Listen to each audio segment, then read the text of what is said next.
ವೀಕ್ಷಕರೇ, ಎಲ್ಲರಿಗೂ STM ವ್ಲಾಗ್ಸ್ಗೆ ಸ್ವಾಗತ. ನಾವಿವತ್ತು ಉಜಿರೆಯ ಶ್ರೀ ಜನಾರ್ದನ ಸ್ವಾಮಿ ದೇವಸ್ಥಾನದ ಬ್ರಹ್ಮಕಲಶೋತ್ಸವಕ್ಕೆ ಬಂದಿದ್ದೇವೆ. ಬಹಳ ವಿಜೃಂಭಣೆಯಿಂದ ನಡೆಯುತ್ತಿರುವ ಈ ಬ್ರಹ್ಮಕಲಶೋತ್ಸವ 12 ವರ್ಷಗಳಿಗೊಮ್ಮೆ ನಡೆಯುತ್ತದೆ. ಇದೀಗ ಉಜಿರೆಯಲ್ಲಿ 3ನೇ ಬಾರಿ ನಡೆಯುತ್ತಿರುವ ಈ ಬ್ರಹ್ಮಕಲಶೋತ್ಸವದಲ್ಲಿ ಏನೆಲ್ಲ ವಿಶೇಷತೆ ಇದೆ ತಿಳಿಯೋಣ ಬನ್ನಿ.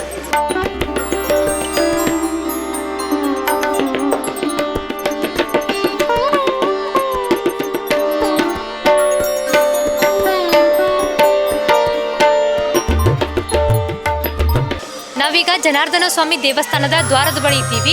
ನೀವಿಲ್ಲಿ ನೋಡ್ತಾ ಇರ್ಬೋದು ಯಾವ ರೀತಿ ಭಕ್ತರನ್ನು ಸ್ವಾಗತಿಸಲು ಚಪ್ಪರವನ್ನು ಹಾಕಿ ಅದನ್ನು ಹೂವಿನಿಂದ ಅಲಂಕಾರ ಮಾಡ್ತಾ ಇರ್ಬೋದು.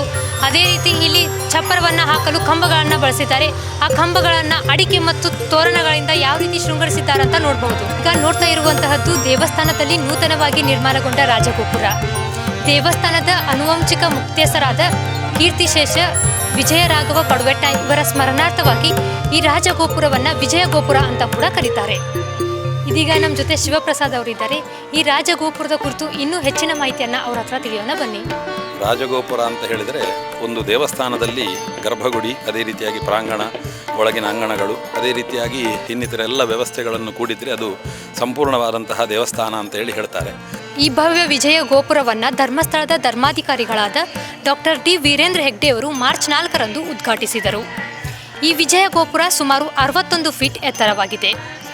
ಇದರ ನಿರ್ಮಾಣಕ್ಕೆ ಇಟ್ಟಿಗೆ ಮತ್ತು ಸಿಮೆಂಟ್ ಬಿಲ್ಡಿಂಗನ್ನು ಬಳಸಲಾಗಿದೆ. ವಿಶೇಷವಾಗಿ 7 ಮುಗುಳಿಯ ಕಲಶವನ್ನು ಕೂಡ ಇಡಲಾಗಿದೆ. ಸುಮಾರು 8ರಿಂದ 10 ತಿಂಗಳು ಸ್ಥಳೀಯರ ನೇತೃತ್ವದಲ್ಲಿ ಭಾರತದ ನಾನಾ ಜಿಲ್ಲೆಗಳಿಂದ ಸಾವಿರಾರು ಜನರು ಶ್ರಮ ಮತ್ತು ಭಕ್ತಿಯಿಂದ ಈ ವಿಜಯ ಗೋಪುರವನ್ನು ನಿರ್ಮಾಣ ಮಾಡಲು ಸೇವೆ ಸಲ್ಲಿಸಿದ್ದಾರೆ.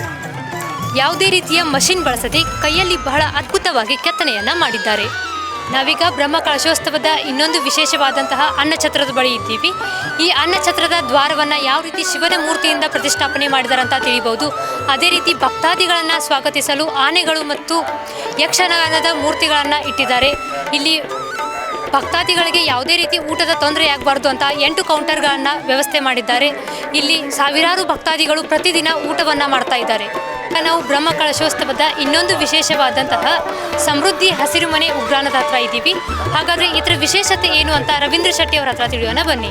ಕ್ಷೇತ್ರ ಧರ್ಮಸ್ಥಳ ಗ್ರಾಮಾಭಿವೃದ್ಧಿ ಯೋಜನೆ ಮುಖಾಂತರ ತಾಲೂಕಿನ ಮೂಲೆ ಮೂಲೆಯಿಂದ ಇಲ್ಲಿ ಬಂದು ಹಸಿರು ಮನೆ ನಮಗೆ ಬಂದು ಸೇರಿದೆ ಅಂತ ಹೇಳಲಿಕ್ಕೆ ಭಾಳ ಸಂತೋಷವಾಗುತ್ತದೆ. ಇದು ನಿಜವಾಗ್ಲೂ ಭಾಳ ವಿಶೇಷವಾದಂಥ ಒಂದು ಕಾರ್ಯಕ್ರಮ. ಪ್ರತಿಯೊಬ್ಬರು ಅವರವರ ಶಕ್ತಿಯಾನುಸಾರ ಕೊಟ್ಟದ್ದನ್ನು ನಾವು ಕೊಪ್ಪರಿಗೆ ಮುಖಾಂತರ ಅವರು ಅಕ್ಕಿ ಹಾಕಿದ್ದನ್ನು ಆ ಅಕ್ಕಿಯನ್ನು ಅದೇ ದಿವಸ ನಾವು ಮಧ್ಯಾಹ್ನಕ್ಕೆ ಅನ್ನ ಸೇವೆಗೆ ಅದನ್ನು ಬಳಸುವುದು ಬಹಳ ಒಂದು ವಿಶೇಷವಾದದ್ದು. ನಾವೀಗ ನೋಡ್ತಾ ಇರಬಹುದು ಈ ಸಮೃದ್ಧಿ ಹಸಿರುಮನೆ ಉಗ್ರಾಣದಲ್ಲಿ ಅನೇಕ ಭಕ್ತಾದಿಗಳು ತಮ್ಮ ಭಕ್ತಿಗೆ ಅನುಗುಣವಾಗಿ ಹೊರಕಾಣಿಕೆಯನ್ನು ಸಲ್ಲಿಸ್ತಾ ಇದ್ದಾರೆ. ಇಲ್ಲಿ ನೋಡ್ತಾ ಇರ್ಬೋದು ಅಕ್ಕಿ ಇರ್ಬೋದು, ಇಲ್ಲಿ ಅನೇಕ ತರಕಾರಿಗಳಾಗಿರ್ಬೋದು, ಎಲ್ಲವನ್ನ ಇಲ್ಲಿ ಭಕ್ತಾದಿಗಳು ಹೊರಕಾಣಿಕೆಯನ್ನು ನೀಡ್ತಾ ಇದ್ದಾರೆ. ಇದರ ಮೂಲಕನೇ ಇಲ್ಲಿಯ ಭಕ್ತರು ಬರುವಂತಹ ಭಕ್ತರಿಗೆ ಅನ್ನಪ್ರಸಾದ ವ್ಯವಸ್ಥೆಯನ್ನು ಮಾಡಲಾಗ್ತಾ ಇದೆ.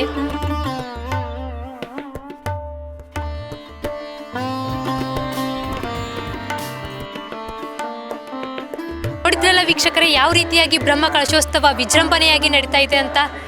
ಇವಿಷ್ಟು ಈ ಬ್ಲಾಗ್ನ ವಿಶೇಷತೆಗಳಾಗಿತ್ತು. ಕ್ಯಾಮ್ರಾ ಪರ್ಸನ್ ಅಂಕಿತ್ ರೈ ಜೊತೆ ನಾನು ಪೂಜಾ ಲಟ್ಟಿ, ನಮ್ಮೂರ ವಾರ್ತೆ ಪತ್ರಿಕೋದ್ಯಮ ವಿಭಾಗ STMC ಉಜಿರೆ.